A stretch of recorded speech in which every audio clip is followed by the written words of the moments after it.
कुछ लोगों के लिए पैसों के आगे कुछ नहीं होता, यहाँ तक कि किसी की जान भी नहीं। और इसी तरह का इंसान था बेताल।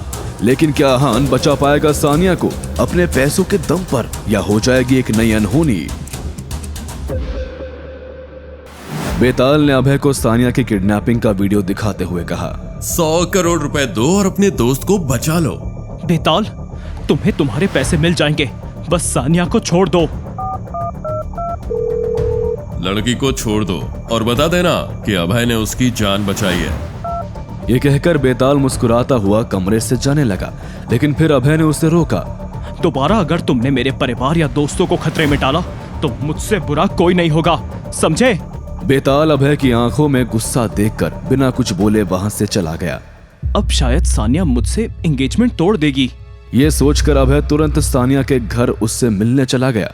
जैसे ही अभय वहां पहुंचा, सानिया ने भागकर अभय को गले लगा लिया। अभय को एक अजीब सा सुकून महसूस हो रहा था। अभय, ये सब क्या हो रहा है? कौन थे वो लोग? शायद वो मेरे पुराने दुश्मन होंगे जिन्होंने तुम्हें मेरे साथ कहीं देख लिया होगा, लेकिन तुम फिक्र मत करो, अब वो तुम्हें कोई नुकसान नहीं पहुंचाएंगे। देखते ही देखते सानिया नॉर्मल हो गई।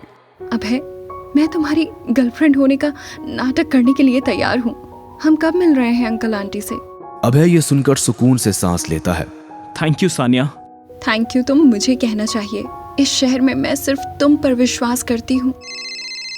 तभी अभय को कप्तान साहब का कॉल आता है। हेलो, बताइए मुझे आपसे कहाँ मिलना होगा? पुरानी फैक्ट्री आ जाओ। सानिया, मुझे कुछ जरूरी काम आ गया है, अभी मैं निकलता हूँ।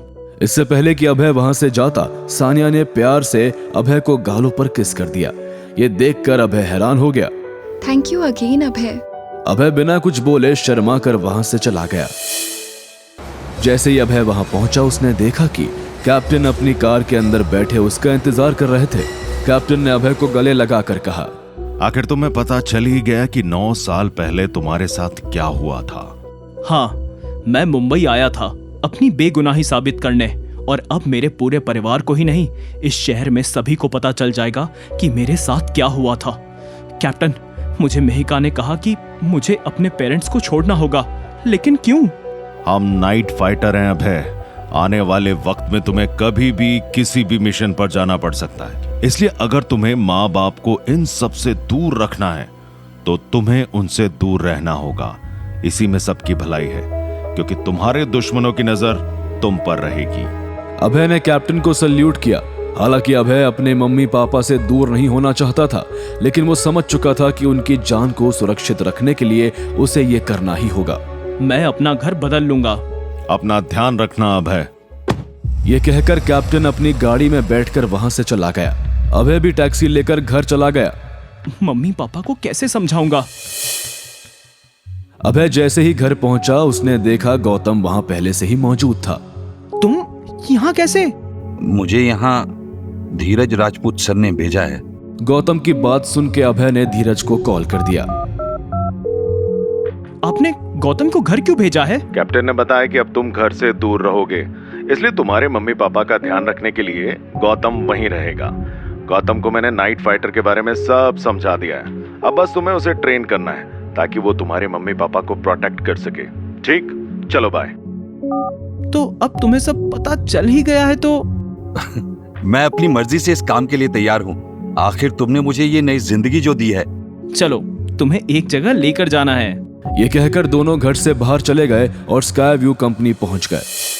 फिर अभय और गौतम सीधे धीरज के ऑफिस चले गए। वहां पहले से ही जोरा और वेरोनिका मौजूद थे। जोरा गौतम को देखकर हंसने लगी। धीरज, तुमने इतने नाजुक आदमी को क्यों चुना है? क्योंकि हमें एक ऐसा आदमी चाहिए जिस पे किसी को शक ना हो। गौतम, तुम्हें अपने मम्मी पापा से कहना होगा कि तुम अपनी कंपनी के काम से कहीं बाहर जाओगे। ओके? गौतम ने हामी भर दी। उसी समय धीरज ने पैसों से भरा एक बैग निकाला। ये 5 करोड़ रुपए और तुम्हारे पेरेंट्स के लंदन में रहने के अक्रूड पेपर्स हैं। वेरोनिका और जोरा, तुम्हें गौतम को अच्छे से ट्रेन करना है। ये देखकर अभय ने गौतम को गले लगा लिया। थैंक यू गौतम, मैं तुम्हारा ये एहसान कभी नहीं भूलूंगा। ये कहकर अभय ऑफिस से बाहर जा ही रहा था कि जोरा ने उसे ऑफिस से बाहर रुकने का इशारा किया और खुद भी ऑफिस के बाहर चली गई। जोरा ने अपनी जेब से दिल्ली फ्लाइट की टिकट अभय को दे दी। दिल्ली जाओ और अपनी एक्स वाइफ को समझाओ वरना वो हम दोनों को तंग करती रहेगी। चलो मैं तुम्हें एयरपोर्ट छोड़ देती हूँ। दोनों एयरपोर्ट जाने के लिए निकल गए। बीच रास्ते में उसे अपने पापा का फोन आया। अभय, तुम हमें छोड़कर क्यों जा रहे हो? आपको ये किसने बताया? कैसे पता अभय के मम्मी पापा को ये बात? कौन है जिसने खोला ये राज? क्या होगा जब मिलेगी सानिया अभय के पेरेंट्स से? क्या अभय समझा पाएगा अपने मम्मी पापा को? जानने के लिए देखिए अगला एपिसोड सिर्फ पॉकेट एफएम के YouTube चैनल पर। और बंदा ये बैडएस है के सारे एपिसोड्स को सुनने के लिए डिस्क्रिप्शन में दी हुई लिंक से डाउनलोड कीजिए पॉकेट एफएम ऐप।